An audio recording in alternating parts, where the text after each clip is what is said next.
Un saludo. Vamos a continuar con esta expedición en el barco de la historia. Hoy traigo un libro muy lindo, un clásico. Se llama Dioses, tumbas y sabios, escrito por una persona que el seudónimo es C.W. Ceram.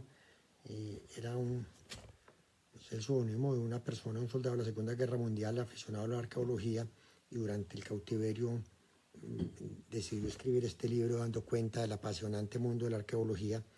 Pero hoy, después de haber hablado de las huellas de Eva y de aquellos rescates en yacimientos arqueológicos para tratar de desentrañar el origen de la especie humana, hoy vamos a hablar del punto que trata este libro, el punto de unión entre la prehistoria, la historia y la protohistoria. La protohistoria es ese punto central donde no hay fuentes documentales, pero que entre los yacimientos y el relato oral que se tiene de épocas muy antiguas, se trata de tener una imagen de qué pasó en épocas, dijéramos, anteriores al siglo 35-40 antes de Cristo, dijéramos, terminando el Paleolítico y empezando el Neolítico hasta los 3500 antes de Cristo, donde ya se tiene la escritura cuneiforme en Sumeria. Entonces dijéramos que antes de la escritura hay una gran cantidad de relatos orales, sagas, mitos, mitología, y dentro de ellos este personaje Schliemann era un hijo de un tendero alemán del siglo XIX muy pobre. Schliemann nació en 1822. Su padre le leía la Odisea y la Ilíada y una cantidad de relatos antiguos, y él creció en medio de la pobreza, pero con la riqueza que da la fantasía. Oigamos una parte del libro sobre la vida de Schliemann.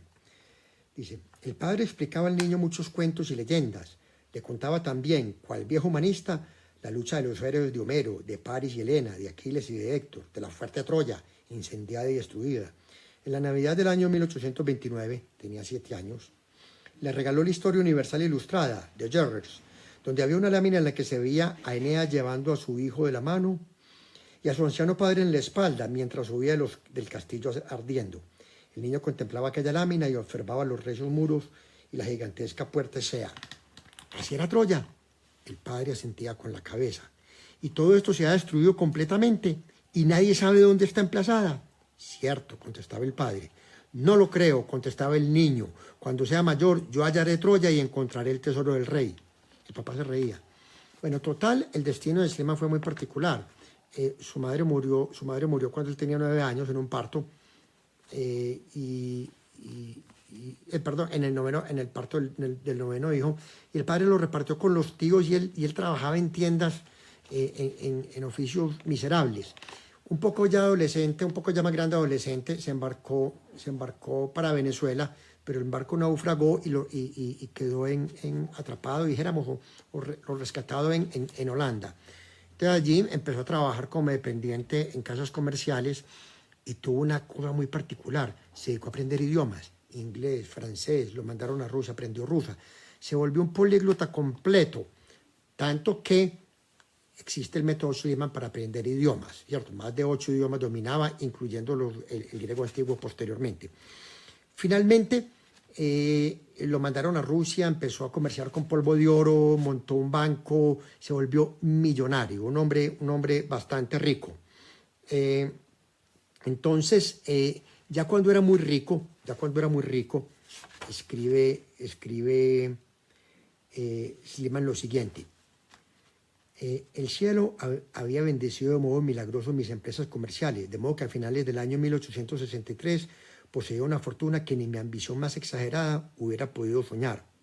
Por lo tanto, decía sencillamente, me retiré del comercio para dedicarme únicamente a los estudios que más me ilusionaban, que era ese sueño del niño, esa fantasía que el padre le puso leyéndole los relatos antiguos.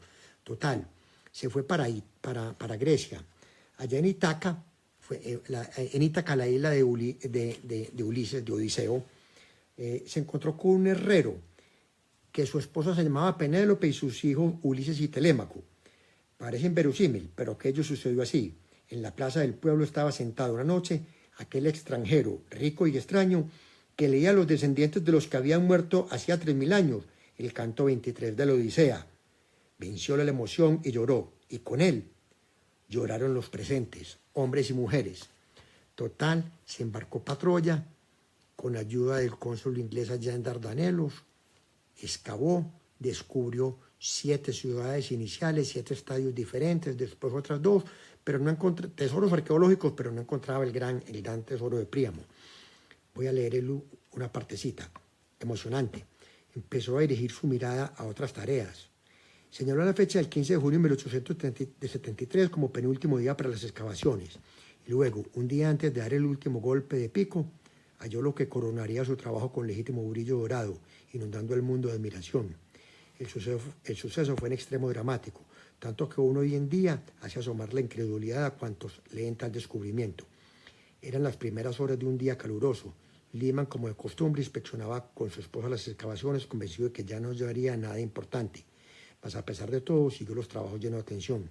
Había llegado a unos 28 metros de aquellos muros que Schliemann atribuía al palacio de Príamo, cuando su mirada se fijó repentinamente en un punto que animó de tal modo su fantasía que se vio inmediatamente impulsado a obrar como bajo una sensación violenta. Y quién sabe lo que aquellos obreros hubieran hecho si hubiesen sido los primeros en ver lo que vio Schliemann. Oro, dijo pronto, echa a los obreros, despachó a los obreros, dijo que estaba de cumpleaños.